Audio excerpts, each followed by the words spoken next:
목사의 삶으로 입술의 정결을 이루자 26번째 시간입니다. 22년 6월 6일 새벽 1시 5분 목사님 한번 해볼까요?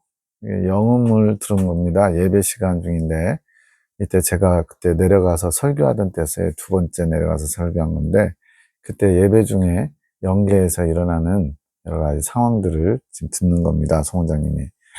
성도들의 마음이 이렇게 바뀜 한번 해봅시다. 뭐 이런 Let's go 뭐 이런 거죠. 제 말씀을 듣고 성도들의 마음이 바뀌었다는 뜻. 목사님의 마음이 조금 바뀐 것으로도 이렇게 바뀌었는데 목사님의 마음이 주님과 하나를 이룬다면 얼마나 많은 주님의 기적들이 일어나겠는지 생각해 보라고 하심. 예. 그러니까 말씀의 통로, 도구가 전심으로 주님의 마음을 품고 전하면 생명력 있게 사람들의 마음을 바꿀 수 있다는 거죠. 이때만 해도 뭐 좀 많이 주님 중심적이지 않았는데도 제가 마음의 자세를 바꾸니까 영적인 어떤 이런 반응들이 나타난다는 거예요. 이것이 주의 일, 즉 영혼을 살리는 일을 이루는 거. 임 집사님이라는 분이 주님 저는 뭐 이제 뭔가 이렇게 어떻게 하겠다는 마음 자세 이런 거겠죠. 그런데 또 어린 양인 저를 기억합니다. 여기서 이제 그 교회 집사님이 영음인데 어린 양인 저를 기억한다. 어린 양은 예수님인데 자신을 이렇게 표현하기도 합니다. 근데 이것이 송 원장님이 그 집사님의 영과 통교로서 통교, 영과 영이 만나는 거, 영과 영이 교통하는 거. 어린 양이신 주님을 기억해야 되는데 자신을 이렇게 내세우는 것이 우상과 같은 것이라고 알게 하셨다는 거예요. 이제 제가 저의 영이, 저도 모르는데 저의 영이 성도들에게 씻고 나가세요 라고 하니까 성도들이 하고서 화답한 거죠.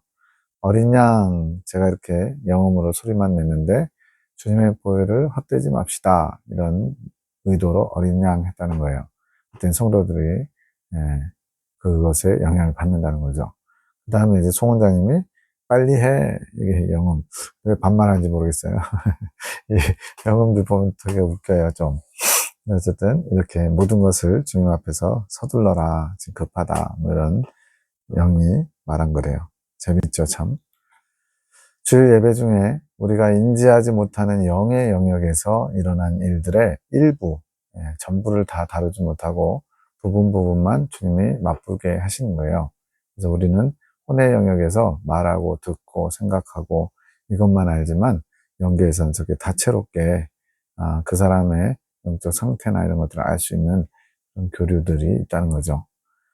우리가 알고 보는 시공간의 일들보다 인지하지 못하는 영의 세계는 무한하다. 그렇겠죠. 우주를 생각하면 딱 맞을 것 같아요.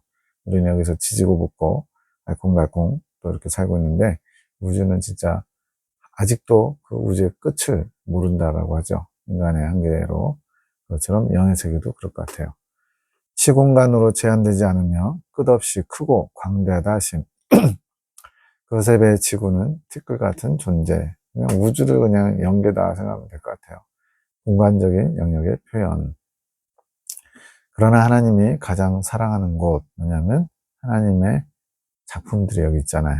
하나님의 형상대로 지음받은 영혼을 가진 존재도 있고, 눈동자같이 아끼시고 한시도 눈을 떼지 않으시고 온통 하나님의 마음이 쏠려 있다.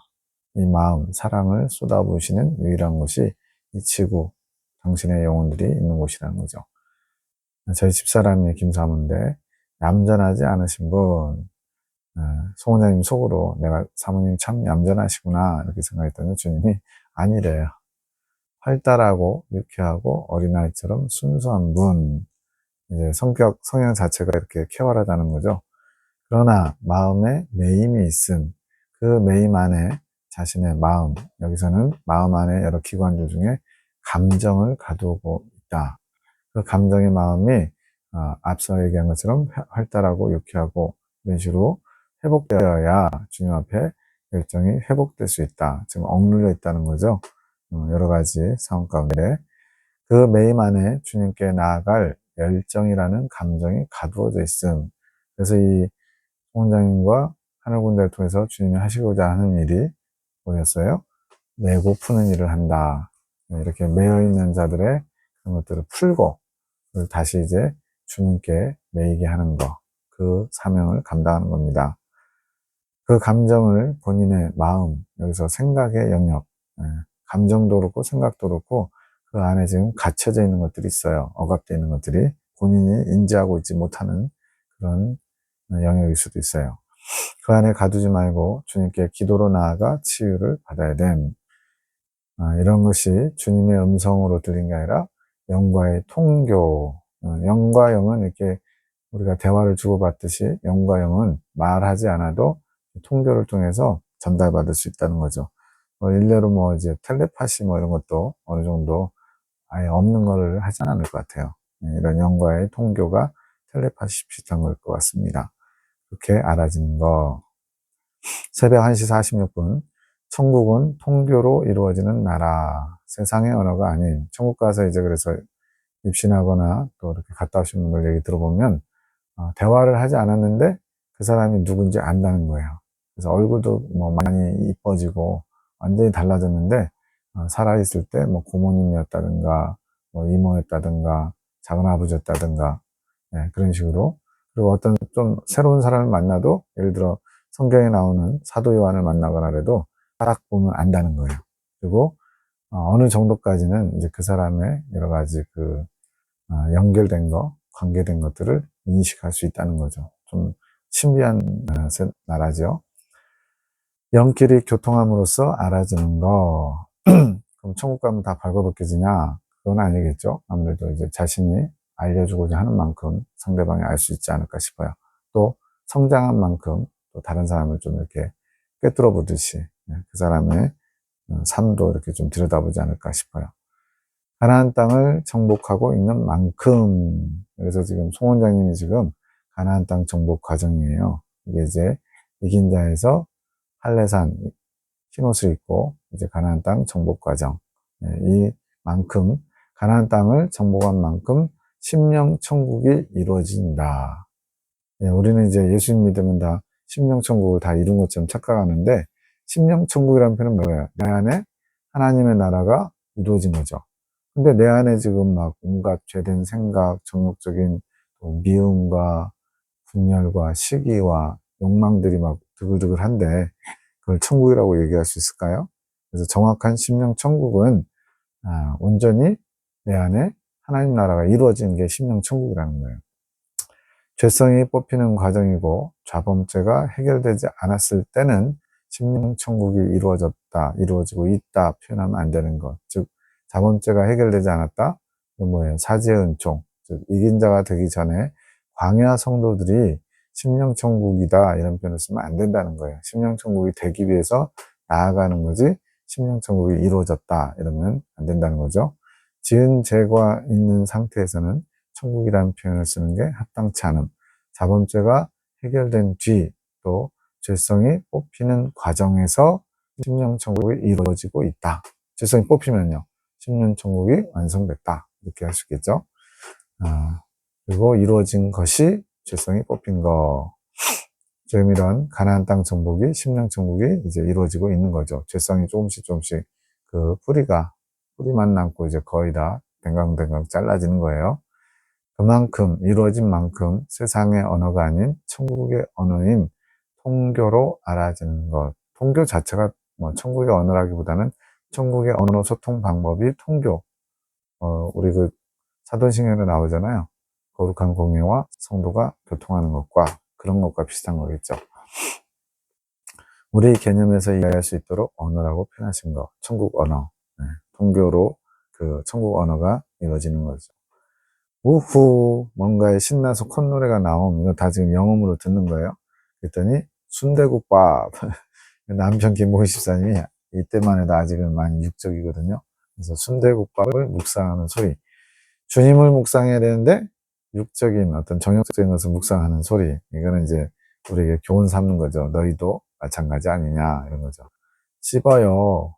순대국밥 씹으면서 기분 좋아하지 말고, 말씀을 곱씹으라고 이제 권면하는 거죠.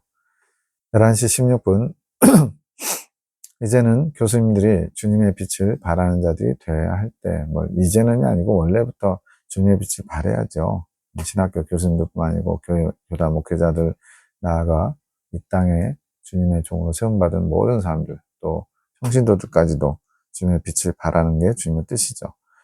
에녹이 주님의 빛을 발하는 자로 사용된 거, 이거는 이제 신학교 다니면서 교수님들한테 많은 뭐랄까요, 감화, 귀감, 사랑스러움, 여러 가지 아주 좀 신학생으로서 많이 이렇게 본이 된 거죠. 교수님들에게 보이고 부르시기 위해서 사용된 거, 교수님들에게 좋은 이미지를 심어주는, 그래서 예레미야 기도원의 그런 것들을 좋게 받을 수 있도록 하나님이 또 한편으로 사용하신 거라는 거죠. 12시 11분, 예언은 하나님의 말씀, 많은 사람들이 성취되는 것에 초점을 둔다. 이거 무슨 말이에요? 하나님의 예언, 앞으로 되어질 일, 계시, 뜻이 나타났는데 그 결과가 이루어졌냐 안 이루어졌냐. 사실 저도 그랬거든요. 그러면은 계시가 이루어지면 야 진짜 하나님의 뜻이었어, 하나님의 능력이야, 이렇게 대단하게 여기죠. 근데 계시자가 이렇게 전달했는데 안 되면 어떻게 되겠어요? 역시 계시는 그냥 참고용이야, 다 믿으면 안 돼, 이런 식으로 되겠죠. 근데 이런 결과적으로 됐나 안 됐나, 성취됐나 안 됐나, 맞나 틀렸나, 이런 것에 마음을 많이 두는데, 정말로 주님이 기뻐하시는 사람은 주님의 마음에 합한 자인데, 주님의 마음을 아는 자들은 이 예언들, 계시들이 주님의 마음으로 받아들이고 그 말씀을 품어. 이거 무슨 말이겠어요? 주님의 관점으로 보는 겁니다. 주님께서 어떤 것을 예언하셨을 때, 계시하셨을 때 그 계시가 됐느냐 안 됐느냐의 초점이 아니라 주님께서 왜 이런 과정이나 이런 모습을 허락하셨을까? 주님의 마음을 읽는 자들이죠. 그래서 그 마음에 동참해서 주님과 동일하게 그 뜻이, 주님의 마음이 이루어지기를 원하면서 주님 편의 선자들, 그들이 바로 이제 구약의 선지자들이겠죠. 주님의 마음으로 선포하는 자들. 그 말씀을 품어 주님의 뜻이 이루어지기를 소망하며 주님과 그 뜻을 함께 이루어감. 그래서 선지자들을 친구라고 하시는 것, 내 마음을 아는 자. 그래서 아브라함에게도, 아브라함이 이제 선지자라고 불렸잖아요. 그때 뭐라 그랬냐면 내 벗 아브라함에게 숨기겠느냐 이러죠. 주님의 마음을 나누고 그 뜻을 그들을 통해 전하게 하시는 것. 그러니까 어떤 이벤트적인 그런 사건이나 어떤 것을 알리는 게 초점이 아니라 그 마음을, 주님의 마음을 알아서 그 원하시는 뜻이 무엇인지를 알아서 전달되는 그 통로자, 그 선지자들, 그런 사람들의 자세, 이거를 지금 주님이 원하시는 거예요. 그래서 계시자들이 크게 유익, 빠른 성장을 얻었던 것. 여기 지금 세 분의 주계시, 보충계시 두 분이 있는데, 이분들이 이렇게 어떤 주님의 말씀을 앞으로 될 예언을 하는 거에 대해서 어떤 큰 어떤 자부심을 가진 게 아니고, 주님께서 이 말씀을, 이 예언을, 이 계시를 왜 주셨을까? 이러면서 주님의 마음을 알고자 애를 썼기 때문에 성장이 빠를 수 있었다는 거예요. 그 통로를 통해 주님의 마음을 더 알 수 있었던 것. 주님의 마음을 알면 알수록 어떻게 했어요? 더 빨리 성장하겠죠. 그래서 주님을 아는 일과 또 믿는 데 하나가 되어 그리스도의 장성한 분량에 이르러야 되는 거거든요. 그만큼 헌신의 대가가 자신에게 돌아간 거. 그렇게 주님의 마음을 알고자 애쓰고 힘쓴 거. 저도 오늘 지금 에녹 자매님한테 제가 아침에 기도하다가 환상과 영음 들은 게 좀 있어가지고 전 잘 거의 안 나타나는데 간혹 하나님이 주시는 게 있어요. 그래서 그거를 의뢰했더니 한 줄, 화평을 유지하여라, 평안을 유지하여라, 이게 4개 중에 하나였거든요. 제일 첫 번째 거. 그거에 대한 뜻을 알고자 3시간을 주님 앞에 기도로 매달렸다는 거예요. 제가 그 얘기를 듣고 너무 미안하기도 하고 고맙기도 하고 막 그랬어요. 평안을 유지하여라. 이거 그렇게 어렵진 않잖아요. 근데 왜 그 말씀을 하셨을까? 영음으로 듣게 하셨을까? 이거를 정확하게 또 주님의 마음을 알아서 전달해 주고자 3시간 동안 기도하는 자리에 있었다는 거예요. 엄마를 통해서 이제 듣게 됐죠. 그러니까 되게 고맙기도 하고, 이러니까 주님의 마음을 더 많이 알아볼 수밖에 없겠다, 이런 생각이 들어요. 평안을 유지하여라. 그냥 당연한 거고 대충 알 수 있잖아요. 근데 그것에 진정한 주님의 마음이 무엇인지 알고자 3시간을 그 자리에서 있었다는 거죠. 그러나 다른 분들도 자신의 통로를 열심히 사용하지 않아서 유익이 적었던 것. 그러니까 꼭 주님의 메시지를 받는 계시자들만 그런 유익이 있는 게 아니고요. 각자의 주어진 은사와 또 사명, 그것을 이루고자 할 때 그 유익이 있다는 거예요. 열심히 하면. 사명을 감당하면서 이루어지는 것이고, 상급도 받는 것이고, 또 주님과의 관계가 더 깊어지는 거죠. 같은 유익이 돌아갈 수 있는 거, 그러나 본인이 취하지 못하는 거. 네. 주님은 기회를 똑같이 주셔도 어떤 사람은 기쁨으로 취하고 어떤 사람은 적당히 대충 이런 식으로 이 정도면 됐지 스스로 선을 긋고 이러면 많이 못 받죠. 똑같이 통교의 통로를 열어주셨지만 본인들이 침노해가지 못한 거. 송집사 일을 통해, 이거는 송 원장님이에요. 통로는 이미 열어서 준비해 주신 거. 함께 기도하는 하늘 군대가 다 각자의 통로, 그것을 송 원장님 통해서 열어주셨다는 거예요. 그러니까 사모하고 원하고 열심히 그것을 작용을 해야죠. 12시 18분 그 말을 귀히 여기고 순종한 자는 유익을 얻었으며 소홀히 여긴 자는 후회함이 따르는 것. 주님이 주시는 메시지 하나하나를 귀히 여기고 순종한다. 자세가 무슨 자세예요? 겸손한 자세, 종의 자세. 그러면 많은 유익을 얻을 수 있어요. 앞으로도 더 그럴 것. 이거는 뭐 광야 성도든 이긴 자든 뭐 다 해당하죠. 주님은 방법, 길을 세세히 알려주시지만 취해가지 못하는 것은 본인들의 목. 저도 못 먹나 뭐 옛날에 그런 광고인지 뭐 있었잖아요. 주님은 많은 걸 주기 원하시는데 받아가는 사람이 적다는 거예요.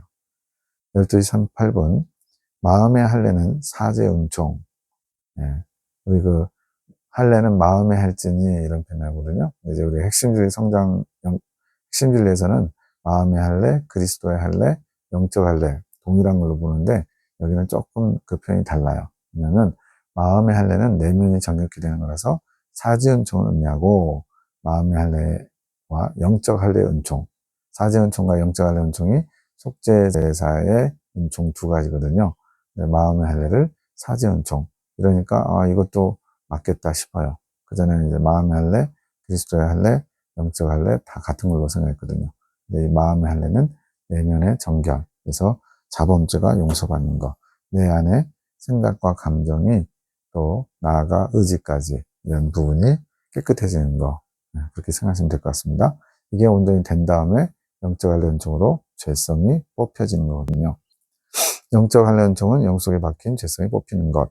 생명과를 먹기 전에는 만나를 먹음. 이거는 이제 좀 더 깊은 말씀인데, 광야 성도들이 이제 흰옷, 할례산에서 흰옷 입기까지는 이제 이긴 자 되고서도 좀 과정이 더 있어요.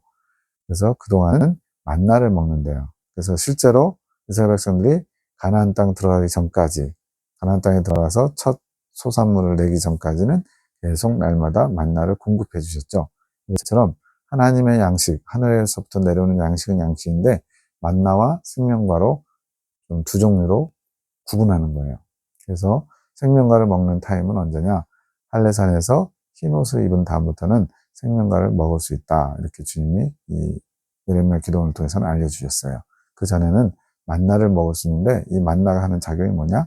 사제 은총을 이루는 말씀. 왜냐하면 자범죄, 내면의 정결 이걸 해결해야 되거든요. 그래서 사제 은총으로 베푸는 말씀이 만나고 생명가와 생명수는 영적 할례를 이루어가는 말씀. 생명과 생명수, 생명수는 보통 성령하고 연결시키고 생명과는 예수님의 생명이라고 얘기하는데 그것 또한 말씀이라는 거죠. 다 연결되죠. 예수님은 곧 말씀이잖아요. 진리시잖아요. 그래서 영적 할례를 이루기 위한 말씀이 생명과 생명수를 먹는 거다. 12시 51분 죄 짓는 거, 이 죄 짓는다고 했을 때 이미 앞선 영상에서 얘기했습니다. 정욕의 만족을 위해서 죄를 도모하는 것. 그래서 도모한다는 것은 좀 더 잘하게 하는 거예요. 그래서 에베소서 4장에 보면은 분을 내어도 죄를 짓지 말며 이런 표현이 있거든요. 그러니까 분을 내는 것까지는 죄를 도모하는 게 아닌데 그 다음에 주님 보시기에 죄라고 여겨지는 단계까지 더 한 걸음 나가는 게 있는데 그것이 죄를 도모하는 거라는 거예요. 생각으로 묵상. 김 집사님에게 이런 것이 많이 있음. 김일사님은 거의 교보제예요, 교보제. 안 좋은 것에 의해 지금은 많이 좋아지시고 달라지셨지만 이때만 해도 육적인 그런 부분들이 많이 있어가지고 좀 많이 혼나시기도 하고 또 그러면서 너희는 이러지 마라 이렇게 교훈을 받죠. 그래서 지혜가 없다고 함. 이런 정욕의 만족을 추구하고자 계속 생각으로 계속 그걸 추구하는 거죠. 오죽하면 묵상이라는 단어가 있겠어요. 그래서 지혜가 없는 것, 양심에 꺼리낌이 없는 것. 그냥 이 정도야 뭐 되지 뭐 사람 사는 게 다 그렇지 뭐 이런 식으로 하는 거죠 뭐. 주님께 시선이 고정되지 않아서 주님만 바라보지 않아서 양심의 소리, 성령의 소리, 양심과 성령의 소리는 다르지 않나요? 성령이 양심을 통해서 말씀하시기도 하죠. 직접적으로 뭐 영음으로 들려주시기도 하지만 양심의 소리가 이제 도덕적인 거 말고요. 성령께서 양심을 통해 말씀하시는 거, 그것을 잘 듣지 못함. 주님만 바라보면 양심의 소리를 들을 수 있음. 그래서 지금 은혜로 간다고 하는 거. 예. 본인이 잘 이렇게 해서 가는 것보다는 은혜라는 건 뭐예요? 말 그대로 대가를 치르지 않고 공짜로 거저 얻어서 그게 은혜잖아요. 김 집사님은 송 원장님이라는 통로를 통해서 또 하늘군대의 어떤 도움의 기도를 통해서 어떻게 보면 약간 묻어가는, 얻어가는 그런 것들이 많이 있는 거예요. 본인 스스로 양심의 소리를 듣지 못하면 성령의 이끌림을 받지 못해서 영적인 길, 성장을 갈 수가 없음. 그러나 지금은 순종함으로 성장할 수 있는 것. 성령의 이끌림을 받아야 된다. 이것이 가장 중요한 핵심이에요. 광야연단 과정 중에 성령의 이끌림 받지 않으면 자기 의를 가지고 뭔가를 이뤄보려고 하죠. 그러면 그것으로는 주님께 다다를 수가 없습니다. 성령의 이끌림을 받아야 주님께 이룰 수가 있는 거예요. 근데 그것을 하려면 먼저 순종해야 된다. 주님이 세우신 축복의 통로를 통해 주시는 말씀들, 주계시자들이 이제 그런, 보충계시자들이 그런 개념이겠죠. 그러니까 이 말씀을 내 안에 먹고 소화시키고 배설해라. 이렇게 가르쳐 주셨거든요. 그거를 잘 하지 못하면 어떻게 되겠어요? 많이 줘도 취하는 게 얼마 못 된다는 얘기죠. 그러려면 성령의 이끄심에 순종할 때 이것이 가능하게 되는 거예요. 이것이 우리에게 주신 크신 은혜이다. 이것이 주님의 마음을 아는 것. 그래서 김 지사님은 많이 혼내시는 거에 대해 주님의 마음도 모르고 계시에 대해 맞다 안 맞다. 본인이 불편한 거 어떤 계시자를 통해서 이제 책망한 게 나오면 아니 주님 어떻게 그렇게 말씀하실 수 있냐고 그 진짜 주님 하신 거 맞냐고 못 믿어가지고 믿어질 때까지 나 기도에 안 가. 이런 경우들이 여러 차례 있었어요. 한두 번이 아니고. 그러다 보면 또 그걸 통해서 송 원장님도 다룸을 받고 또 하늘군대도 마음고생하면서 서로 다룸을 받겠죠. 전체적으로 보면 다 하나님이 그렇게 마치 그 퍼즐 맞추듯이 다 맞춰 놓으셨지만 할 수만 있으면 이런 불필요한 어떤 부딪힘이나 걸림이나 또 충돌, 갈등 이런 거 없이 가면 제일 좋죠.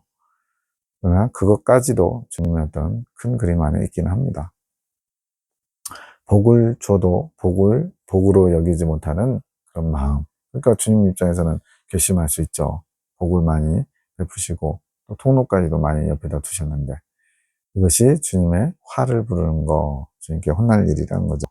이제는 시선을 계시의 진위성, 맞냐 틀리냐, 저거 하나님께로부터 받은 거 맞아? 안 이루어졌잖아. 지금 뭐 이게 뭐야 이게 이런 식으로 할 수 있죠. 그렇게 되면 어떻게 돼요? 이제 하나님을 무당에 점치듯이 그렇게 구하게 되겠죠. 무당에 왜 찾아갑니까?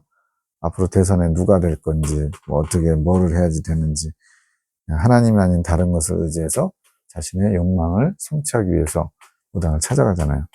그런 무당에게 묻는 그런 진위성에 관심 두지 말고 주님의 마음, 도대체 이 말씀을 왜 해주셨을까? 이 말씀을 주실 때 주님의 마음은 어떠한 것일까? 여기에 초점을 두라는 거죠. 그래야 주님의 마음과 합해지니까. 주님의 마음을 아는 자가 더 높이 성장할 수 있는 거. 그래서 주님의 마음을 본받는 자, 그 마음에 뭐 어쩌고저쩌고 찬양 있잖아요. 주님의 마음을 아는 자가 당연히 주님의 신부가 되겠죠. 주님과 마음이 일치되니까.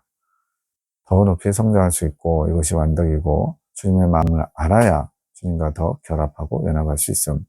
13시 5분. 이제는 나를, 이제 송 원장님이에요. 주님 앞으로 이끄는 귀한 자로 귀 여기는 마음을 가지라 하심. 지금 이게 오해의 소지나 좀 이렇게 불편하게 이거를 감시하듯이 맞나 틀리나 이렇게 보시는 분들한테는 이거 봐라, 자기를 높이지 않느냐라고 할 수 있어요. 근데 이제 송 원장님 겪어보면요, 정말 겸손해요. 네. 지금 이때로부터도 2년 더 지났는데 정말 한마디도 주님의 뜻이 아니면 이야기하지 않으려고 또 조심스럽게. 그래서 특징이 느려져요, 말이. 원래는 빨랐는지 느렸는지 모르겠지만 나눔할 때도 보면은 저는 기본적으로 2배속으로 들어요. 네, 좀 이렇게 듣는 훈련이 좀 돼가지고 2배속으로 들으면 딱 적당하게 들립니다. 그 정도로 천천히 얘기해요. 왜 천천히 얘기하냐면 단어나 이런 거에 주님 뜻에 합당치 않은 단어나 또 내 생각이 들어갈까봐 조심조심하는 게 느껴집니다. 그래서 여기서도 지금 주님 앞으로 이끄는 통로로서 귀한 자로 귀히 여기는 마음을 가져라 라고 김옥 집사님에게 말씀하시는데, 이건 나를 높여달라는 얘기가 아니에요. 왜? 이래야만 그 통로를 통해서 주님이 주시는 것들을 받을 수 있기 때문에. 그런 거 있잖아요. 상대방을 귀히 여기지 않으면서 상대방의 취할 수 있는 알맹이만 쏙쏙 빼먹으려고 한다? 그거는 도둑신부죠. 네. 귀히 여겨서 그를 통해서 주시는 말씀들을 그 사람의 말이 아닌 주님의 말로 듣고 주님의 마음을 알려고 하면 그게 나에게 유익하기 때문에 그렇습니다. 이제는 다른 이들 앞에 세울 때를 준비하시기 위함. 그래서 저도 이제 예전에 이제 송 집사님 이렇게 부르다가 이제는 23년 3월부터 이제 예레미야 기도원이 세워지고 이제 원장님이라고 부르는데, 그분을 높여드리려고 하는 것보다는 주님께서 세우신 권위를 인정해 주는 거예요. 이거는 그분을 존중해 주는 의미이지만 더 큰 거는 그분을 세우신 주님을 귀하게 여기고 그분을 높여드리길 원하는 거예요. 부모님께서 이제 송 원장님의 부모님이 송 원장님을 안쓰럽게 여기는 그 마음. 아유, 어쩌다 이렇게 주님 일을 하면서 힘들어. 이 사람, 저 사람 말 그대로 시험에 들어서 뭐 삐치고 또 하나님의 계시 또 안 믿어, 안 받아, 뭐 이런 식으로 하면서, 왜 사서 고생이냐, 이런 마음이 있을 수 있잖아요. 부모 입장에서는. 근데 그것은 주님께 합당한 마음이 아니다. 왜 그럴까요? 인간적인, 혈육 간의 애정에서 나오는 마음이기 때문에 그래요. 그거는 불쌍히 여기는 마음인데, 긍휼함은 스스로 긍휼히 여기라는 게 아니라, 즉, 인간의 정으로서, 관계로서 긍휼히 여기라는 게 아니라, 주님의 마음을 받아. 왜 주님의 마음을 받아요?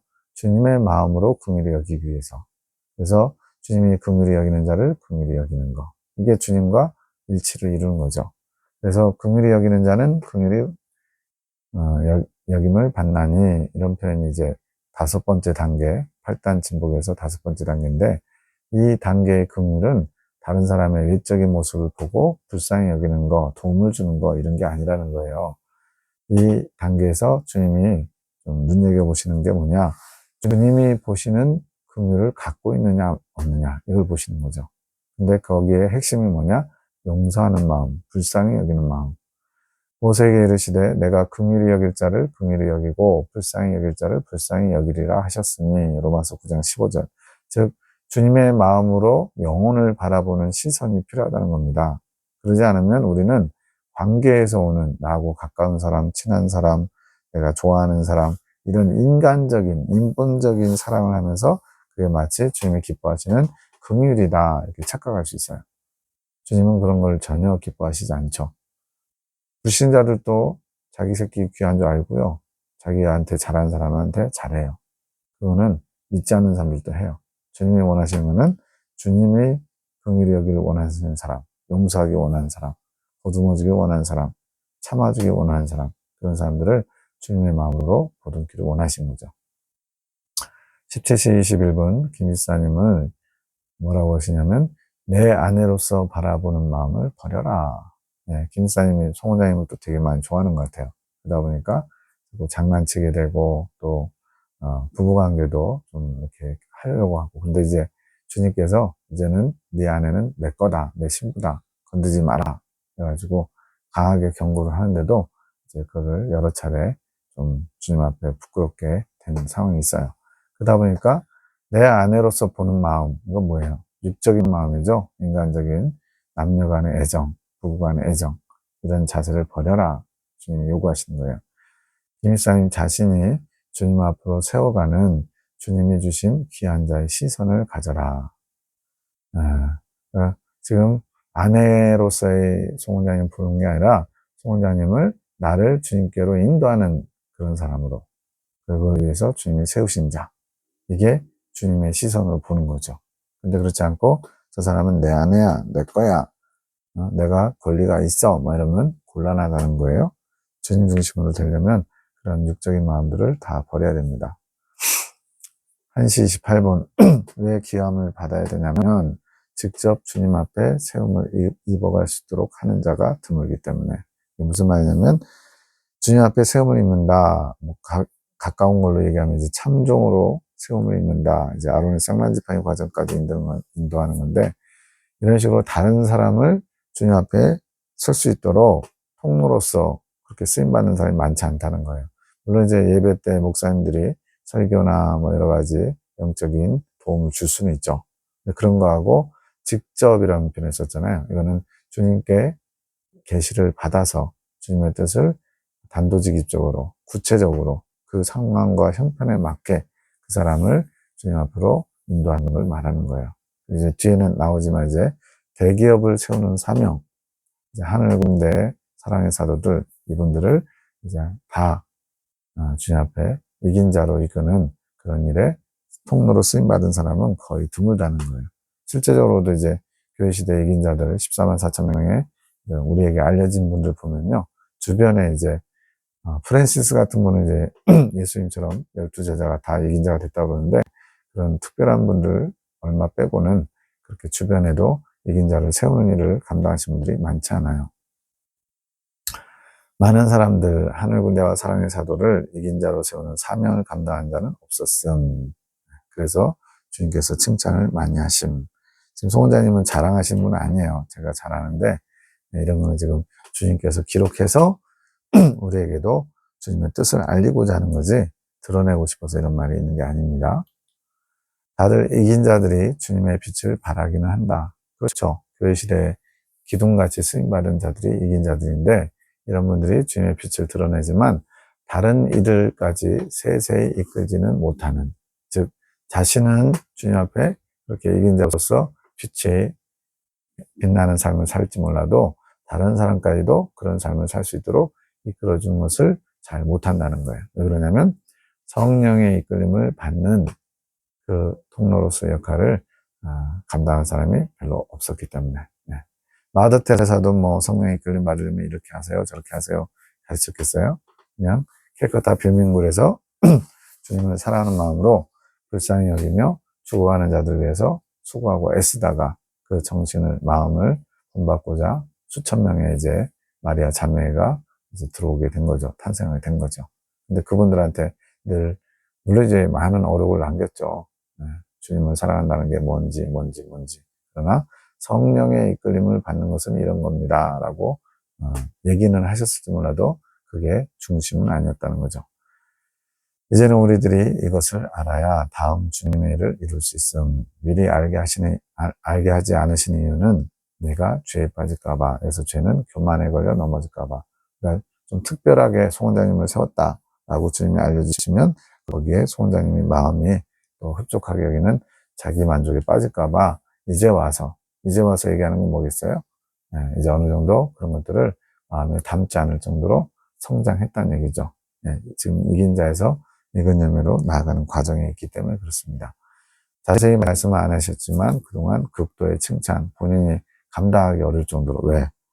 본인은 스스로 생각하기를 사람들한테 내세울 게 없다는 거죠. 뭐, 특별한 영웅적인 덕행을 한 것도 아니고 엄청나게 눈에 띄는 큰 일들을 해낸 것도 없으니까.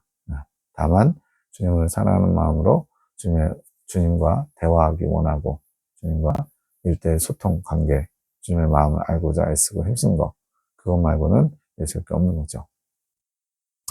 사람 보기에는 주님 앞에 칭찬받을 것이 보이지 않음, 사람들 앞에 드러나지 않게 훈련하시고 준비시켜 오신 것, 내면에 계신 성령님의 이끄심에 순종하는 훈련을 해왔던 거죠. 이끄는 대로 잘 인내하며 따라왔기에 주님의 뜻을 이룰 수 있었음. 주님은 자기의, 자기 의지를 가지고 열심히 하는 것을 크게 보시지 않음. 아주 아주 중요한 포인트입니다. 네. 로마서의 아주 중요한 그 교리의 핵심 중에 하나가 뭐냐? 자기 의를 가지고 이루느냐, 하나님의 의를 가지고 이루느냐예요. 그래서 로마서 10장 3절에 자기 의를 내세우고 하나님의 의를 애써 외면하는 자들도 있는 거예요. 네. 또 로마서 1장 17절에는 복음에는 하나님의 의가 나타나서 믿음으로 믿음에 이르게 하나니 그랬어요. 네. 하나님이 주시는 마음과 하나님의 이끄심을 따라서 성령의 이끄심을 따라서 한 것은 하나님의 의로 이루는 거고요. 그런 성령의 이끄심과 상관없이 내가 옳다 생각하는 거, 또 사람들 보기에 좋아 보이는 거, 그런 걸 열심히 내는 거는 다 자기에서 출발했고 그 결과물은 자기를 위한 것이 돼버려요. 그러면 그건 오히려 바리새인들처럼 예수님께 책망받을 수도 있습니다. 자기 의를 가지고 열심히 낸 사람들은 그 마음은 받으시지만 그렇게 열심히 낸 건 귀하죠. 그러나 작은 것, 주님 보시기엔 큰 게 아니래요. 왜 그럴까요? 주님이 주신 성령을 제한한 것이기 때문에. 즉, 성령이 이끄셔서 성령께서는 하나님의 영이시기 때문에 하나님의 깊은 것이라도 통달하신다 그랬잖아요. 주님의 마음을 가져와서 우리에게 전달해 주시고, 주님의 마음을 가지고 주님의 일에 매진해야 하나님의 의로 하나님의 일을 성취하는데, 그냥 자기 열심, 자기가 옳다고 하는 거, 도덕적인 선, 이런 것들을 가지고 열심을 낸 거는 성령을 제한하는 거죠. 왜? 성령과 상관없이 내가 출발점이고 내가 주체이기 때문에. 그러나 사람 눈에는 귀하게 보임. 그렇죠. 열심히 막 고행과 극기와 절제와 봉사와 다른 사람들 잘 섬기고 희생하고 굉장히 귀하죠. 근데 그 시발점이 주님으로부터냐 나로부터냐 이것을 잘 관찰해야 돼요. 주님은 그것을 어리석다고 하신 자신의 의로 행하는 것과 그것을 또 귀하게 여기는 것. 그러니까 사람의 관점과 하나님의 관점이 다르다는 것을 우리가 명심해야 됩니다. 자기를 겸손히 낮추는 자가 성령의 이끌림을 볼 수 있고 따를 수 있음. 그래서 겸손히 낮춰야 되는 이유는 내 뜻을 세우는 게 아니라 성령의 이끄심에 순종해야 되기 때문에 그렇습니다. 주님은 겸손한 자를 가장 사랑하시고 크게 보시고 또 큰 일도 맡기시는 것. 이것이 주님이 쓰시는 참 종의 자세죠. 새벽 1시 47분 공선생님 또한 본인의 의지로 이겨간 것처럼 보인다. 왜냐하면 그분은 불과 3년 반 만에 이긴 자가 되셨어요. 그것도 20대 초반에, 20대 초중반, 25살 전인가 이긴 자가 되셨어요. 상상할 수 없죠. 왜냐하면 그분은 딱 하나님의 육체를 치셔가지고 가둬놓은 상태에서 말 그대로 압축해가지고 연단을 받으시다 보니까 빨리 이긴 자가 되셨어요. 그 다음에 만나는 사람들은 다 그분의 어떤 모습을 보느냐, 이긴 자, 이른 열매 된 상태에서 보다 보니까 그분이 가지고 있는 놀라운 극기와 절제와 겸손함 이런 것들만 보니까 스스로 뭔가 의지적으로 열심히 주님 중심으로 이루어 가신 것을 보일 수밖에 없죠. 근데 실상은 성령께서 그 안에서 강력하게 붙들고 이끌어 가신 거라는 거예요. 그러니까 겉으로 보기에는 사람의 어떤 의지로 극복한 것 같지만 주님께서 그걸 극복할 수 있는 공급하시는 힘은 성령에게부터 나왔던 거죠. 그러나 공선생님은 성령의 이끄심을 조명하는 사명이 아니시기에 공선생님의 사명은 핵심 진리를 이 땅에 드러나게 하는, 즉 진리를 정돈하는 사명이에요. 그리고 송원장님과 예레미야 기도원을 통해서 주님이 하시고자 하시는 일은 성령의 이끌림 받는 삶을 조명하는 것. 그래서 이긴 자의 길로 가는 것은 다양한 길이 있습니다. 루터나 칼빈이나 이런 분들처럼 종교개혁이라고 하는 그런 걸로 통해서 이긴 자가 되고요. 주기철 목사님처럼 일제시대 때 신사참배를 거부하면서 어떤 순교 정신을 가지고 그렇게 이긴 자의 길을 가시기도 하고요. 마더 테레사처럼 가난한 빈민들과 함께하면서 수고와 희생과 헌신과 사랑으로 이긴 자의 길을 가기도 하고, 그런 것처럼 목사님은 이 마지막 때에 핵심 진리를 정돈해서 어떤 신앙의 목표와 또 과정을 통해서 하나님 나라에 들어갈지 또 상급이 어떻게 이루어질지를 조명해 주셨죠. 근데 이제 송 원장님은 이라는 핵심 진리를 바탕으로 해서 그런데 믿음의 길, 성령의 이끄심을 받는 그런 길로 가야 됩니다. 라고 영적 성장 과정을 이제 또 정리하는 거죠. 9명, 이거는 이제 하늘군대와 사랑의 사도들, 송원장님 빼고, 송원장님 포함해서 10명이거든요. 9명은 직접 이끌어, 그래서 직접 이끈다는 것은 송원장님이 이끈다기보다는 송원장님을 통해서 성령께서 이끄신 대로 잘 전해드려서, 말 그대로 축복의 통로요, 주님의 뜻을 전달하는 계시의 통로죠. 이렇게 그것을 중재자의 역할, 그분들의 연약함과 부족함을 보완해주면서 이끌어가는 거죠. 그러면서 가는 것이고, 그 외에 다른 분들은 그 삶을 가르치고 도와주는 거. 잘나서 도와준다 이런 개념은 아니에요. 잘나서 가르친다는 게 아니고 어떻게 성령의 이끄심을 받을지 이분들보다는 간접적으로 도와준다는 얘기예요. 1시 55분 모두에게 성령을 선물로 주신 것. 그러나 겸손한 자만이 주님의 선물을 받을 수 있는 것. 그래서 주님께서 크게 보심. 성령은 다 선물로 받죠. 근데 겸손한 자만이 주님의 선물을 귀하게 여기고 또 그 주신 선물, 성령님을 통해서 이끌림을 받기 때문에 주님이 크게 보신다는 거예요. 주님은 자기 의로 행한 업적. 예를 들어서 제가 부모님이 한 1000억 부자 부모님을 뒀어요. 그래가지고 그분들 돌아가시고 1000억을 물려받았어요. 그 돈 가지고 뭐 얼마든지 사람들 보기에 위대한 사업을 할 수 있죠. 교회를 짓고 또 불쌍한 사람들 돕고 공원도 만들고 그러면 자기로 행한 업적이 될 수 있어요. 물론 그것도 성령이 이끄셔서 하신 거라면 상관없지만 이미 주님께서 다 주신 것 가지고 내가 생색내듯이 하면 그건 자기로 하는 게 되죠. 이것이 주님과 사람의 기준의 차이다. 주님의 이끄심에 따라서 한 것이냐 내가 자기 의를 가지고 한 것이냐 그에 따라서 상급의 차이는 크다는 거예요. 사람 보기에는 오히려 자기 의를 가지고 한 게 더 대단해 보일 수 있지만 1시 57분 김 집사님 손 이제 이분은 이제 치유 사역을 맡았어요. 그래가지고 손을 이렇게 안수하고서 이렇게 등에다 안수하고서 치유해 주는데 손을 귀하게 여겨야 된 왜냐고요? 도구니까 주님께서 쓰실 주님의 손으로 여겨야 된 왜냐하면 그 김 집사님이 손을 얹고 아픈 부위를 놓고 기도할 때 주님의 손이 거기에 포개지듯이 그렇게 해서 하나님의 능력이 나간다는 거죠. 그러니까 내 손은 귀에 뭐 그 엉덩이도 뭐 보험이 뭐 모델인가요? 엉덩이 보험이 100만 달러인가? 엉덩이 다치고 나면 보험 그 100만 달러, 13억 이런 걸 팠는데 그게 뭐냐고요, 그게. 주님이 쓰시기 때문에, 주님이 통로로 사용하시기 때문에 귀한 겁니다. 2시 1분, 주님께서 귀히 여겨주시는 이유, 모든 자들에게 사명을 주시지만 주님의 뜻을 이루어 오는 자들이 지극히 적기 때문에 사명은 모두에게 주셔요. 근데 주님의 마음을 알고 주님의 뜻을 알아서 온전히 주님의 뜻을 이루어가는 사명을 감당하는 사람은 적기 때문에 이 송원장님과 하늘군대를 귀하게 여겨주신다는 거죠.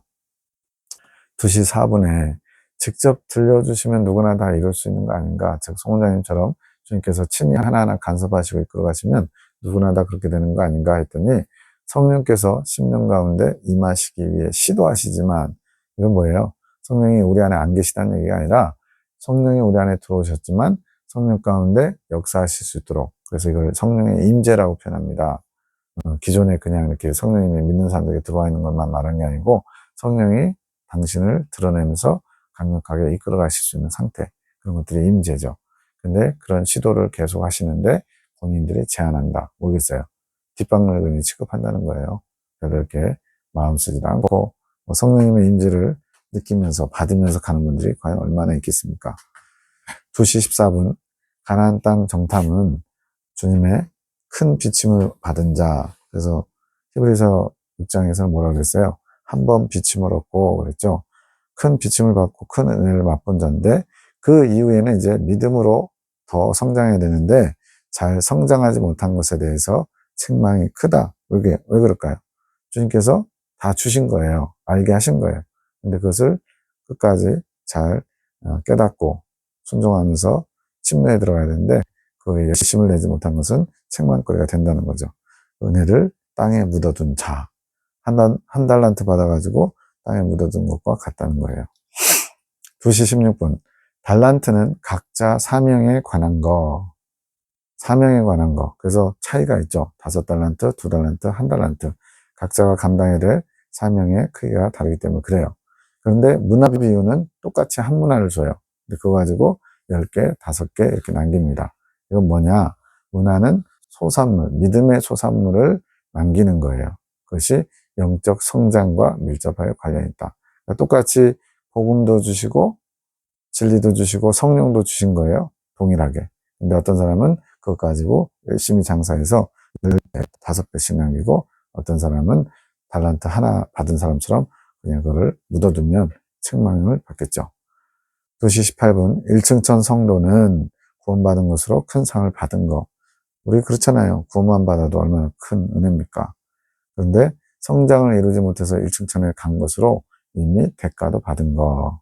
내가 행한 대로 보응받는 거. 그러니까 주님은 더 높은 천국을 사모하기를 모두에게 요구하세요. 그런데 1층천 성도들은 스스로 제한하고 거기에 만족해서 그냥 거기서 끝나는 겁니다. 2시 20분 시간을 사용한 거. 이건 뭐냐면 김 집사님이 부모님도 모시고 뭐 효도면 효도죠. 그런데 육신적인 배부름을 얻고 왔어요. 또 순댓국밥 드시고 오셨는데 되게 좋아하시나 봐요. 순댓국밥을 묵상할 정도니까. 그런데 그 시간에 같이 가지 않고 주님께 시간을 드렸다. 묵상을 했던 말씀을 받았던 그렇게 드렸기 때문에 생명과를 먹고 말씀을 나온 것. 그러니까 동일한 시간이 있었는데 누구는 그 시간을 가지고 생명을 말씀을 낳는 그런 일에 썼고요. 누구는 육신의 만족을 위해서 썼어요. 그러면 동일한 시간을 했지만 그거에 대한 가치 창출은 천국 관점에서 완전히 차이가 크겠죠. 하늘의 비밀한 보화들을 풀어내는데 시간을 썼기 때문에 주님께 또 상급이 크겠죠. 2시 33분 성령의 소리는 이끌리듯 오는 거. 그래서 겸손치 않으면 이끌릴 수 없음. 이거는 이게 섬세하게 세미하게 막 요란하게 막 눈에 확 보이게 이런 게 아니라 귀를 기울이고 집중하고 긴장하는 사람에게 성령의 이끄심을 볼 수 있다는 거예요. 저도 오늘 새벽에 이제 어떤 묵상하는 가운데 긴가민가 할 정도로 약간 진짜 약하게 오더라고요. 환상이든 영혼이든. 왜 그런가 봤더니 거기에 훈련이 많이 안 돼 있으니까, 통교가 많이 안 돼 있으니까 환상도 보고 영혼도 들었는데 이게 맞았나? 살짝 이렇게 의심이 들 정도로 긴가민가 하는 그런 게 있더라고요. 근데 그렇게 세미하게 이것도 훈련이 필요한 겁니다. 잘 들으려면. 잠잠히 마음 가운데 묵상을 통해 알아갈 수 있어. 묵상. 곱씹고 주님의 말씀과 주님의 뜻을 계속 집중하는 거예요. 마치 골대 목표를 향해서 계속 골을 넣기 위해서 집중하고 던지는 것처럼 그런 자세가 필요하다는 겁니다. 성령의 이끄심으로 이끄실 수 없으니 대상이 되는 영혼을 눈에 보이는 환경을 통해서 주님이 찾고 만나게 이끌어 가시는 거. 그러니까 성령의 직접 이끄심을 받으면 훨씬 더 쉽고 빠르게 또 정확하게 또 더 많이 주님의 마음을 흡족하게 인도함을 받겠죠. 근데 그걸 잘 못하니까 못 알아들으니까 성령의 이끄심을 잘 못 느끼니까 환경을 통해서 말씀하신다는 거예요. 예를 들어 내가 지금 어떤 교만한 모습을 보이고 있을 때 그 교만을 깨뜨리기 위해서 교만이 드러나는 환경, 누군가에게 무시당하거나 또 지적받거나 이러면 이제 마음이 불편해지고 어려워지죠. 그러다가 이제 내가 교만해서 이런 마음을 품는구나 깨달으면 그때서야 회개하겠죠. 근데 성령님께서 너 지금 교만하다 이 한마디 하면 깜짝 놀라가지고 저에게 그런 모습이 있었나요? 한번 자기를 돌아보면서 빨리빨리 회개하면 훨씬 더 빠르겠죠. 그런 거죠. 환경을 통해서라도 성령의 이끄심을 깨닫게 되는 게 은혜. 그래서 거치고 사는 환경도 은혜. 또 성령의 이끄심 받는 것은 더 크네. 2시 43분 긍휼히 여기는 것은 용서하는 거. 성경과 제2의 성경. 제2의 성경은 지금 성경 외에 주님께서 말씀하시는 모든 통로를 다 말하는 겁니다. 사람을 통해서도 말씀하시죠. 영음이나 환상이나 꿈이나 또 여러 가지 영감으로도 알게 하시죠. 이런 주님이 주시는 모든 말씀 가운데 감춰놓으신 비밀들이 많음. 모든 것에 주님의 뜻이 있다는 겁니다. 침노에 가는 자가 취하는 거. 그러니까 주님의 것을 예민하게 영적으로 깨어서 발견하고 귀하게 여기는 자들이 더 많이 주님의 것을 받을 수 있다는 거예요. 지금 우리 주변에 널리 있다는 겁니다. 그것을 보지 못하고 듣지 못하고 귀하게 여기지 않기 때문에 취하지 못하는 주님의 보화들이 많다는 거예요. 22년 6월 16일 새벽 3시 22분. 이분은 잠도 안 주무시나 봐요. 마귀가 나에게 이를 부득부득 보이는 건 아닌데 영감으로. 저도 이게 뭔지 알겠어요. 오늘 새벽에 그랬어요. 큰 로봇, 이거 막 로봇이 보이진 않았는데 큰 로봇 이런 게 막 느껴졌어요. 3시 25분 에녹을 넘어뜨리려 했는데 실패함. 뭔가 했더니 컴퓨터 말씀을 정리하는 거 새벽에 했나 봐요. 새벽 3시에 깨어있었나? 에녹에게 물어볼 게 있어서 에녹이 방으로 가니까 울고 있더라. 왜 우나 봤더니 주님 마음을 알고 싶은데 알 수가 없어서 슬퍼서 울고 있다. 저는 이거 처음에 딱 봤을 때요. 황당하다 할까요? 뭔가 좀 그랬어요. 안 좋은 쪽으로 황당한 게 아니라 야, 나도 주님 마음을 알고 싶은데 울어봤으면 좋겠다. 남자니까 울 기회가 별로 없는데 어떻게 마음을 먹어야 주님 마음을 몰라서 슬퍼서 운다고 하지? 참 마치 저 요술공주 민키 같은 느낌? 야, 어떻게 하면 저렇게 주님 마음을 알고 싶은데 알지 못한다고 슬퍼서 운다고 하지? 이런 마음이 들었어요. 지금은 내 감정, 주님을 더 원하는 마음, 이거는 지금 에녹자매에게 하는 말이에요. 채울 때가 아니라 주님 마음을 메시지를 통해서 알아야 할 때, 그러니까 주님을 더 원하는 마음을 채워서 주님의 원하는 마음이 채워짐으로 만족을 누리고자 하는 게 아니라 주님의 마음을 메시지를 통해서 알아야 할 때 거기에 힘써야 된다는 거죠. 지금은 모두를 빨리 이끌어서 하늘군대와 사랑의 사도를 이긴 자로 이끄는 거, 그게 지금 두 번째 사명이거든요. 대기업을 세우는 거, 그것이 중요한 때, 혼자 빨리 가는 게 아니라 함께 멀리 가야 할 때, 이게 공동체죠. 우리가 한마음 한뜻일 때 가능하다. 우리를 사랑의 띠로 묶어주심, 주님께 감사, 서로에게 감사한 마음을 가져야 됨. 당신이 있어서 내가 이 길을 갈 수 있습니다. 옆에 아내나 남편에게 이 말을 하면 아마 칭찬받을 거예요. 아니면 미쳤어? 이 소리 듣든지. 미쳤어 소리 듣는 거는 평상시에 안 한다는 얘기죠. 자, 서로 고백하라고 하심. 결국 중요한 게 영음 해석이다. 잘 듣고 잘 해석하는 게 중요하다. 3시 29분에 미친년 욕 나왔어요. 자는 완전히 미쳐서 우리가 타고 들어갈 틈이 없다. 그러나 마귀가 하는 거 같죠? 내가 주님께 미쳤다고 하는 말. 3시 40분 신났나 둘이. 남자 영은 이 새벽 3시에 막 주님 마음을 아는 거 어쩌고 하고 있으니까 에녹자매와 나를 향해 하는 말. 3시 47분 수고들 하셨습니다. 이건 좋은 거죠. 천사님의 영혼 즐거운 마음으로 십자가 지고 가라 찬양이 들림. 저도 좀 이런 것 좀 있었으면 좋겠어요. 막 찬양 소리도 들리고 그러면 얼마나 신날까. 3시 52분 불가능하다. 뭔가 또 안 좋은 거죠. 낮은 목소리의 여자 영혼. 3시 54분 김지사님 당신은 영적인 지식이 너무 없죠. 여자 영혼. 누가 얘기하는 건지 몰라도. 3시 55분 지식은 본인의 노력으로 쌓는 것이고 말씀을 읽고 또 읽어야 하는 노력, 영감으로 알아졌는데 앞에 영적인 지식이 없다는 거 어떻게 되느냐? 본인의 노력으로 말씀도 읽고 묵상하고 읽고 또 읽고 하면 생긴다는 거죠. 4시 53분 뭐 거의 알밤 샜네요. 사무엘 내가 주는 꼴을 소홀히 여기지 주님의 말씀이래요. 제일 막내 아들 8살짜리 이 당시에 4시 12분 낮입니다. 악한 영들은 우리를 간섭함, 죄를 얻어먹으려고 우리 옆에 딱 붙어있음. 말 그대로 귀신이 틈을 보고 있는 거죠. 죄를 더 짙게 부추김, 영감으로 알게 됨. 22년 6월 17일 나눔 시간 의지가 하나됨. 지금 이거는 송 원장님의 영적 성장 과정에 이긴 자에서 이근염에도 무수히 많은 그 과정이 있어요. 저기 시험 통과에 그 요단강 통과할 때 그렇게 영음이 들리는데 의지가 하나 되는 과정이 있어요. 또 생각과 감정이 정결케 되는 것은 이긴 자 되기까지 광야에서 되는 거고요.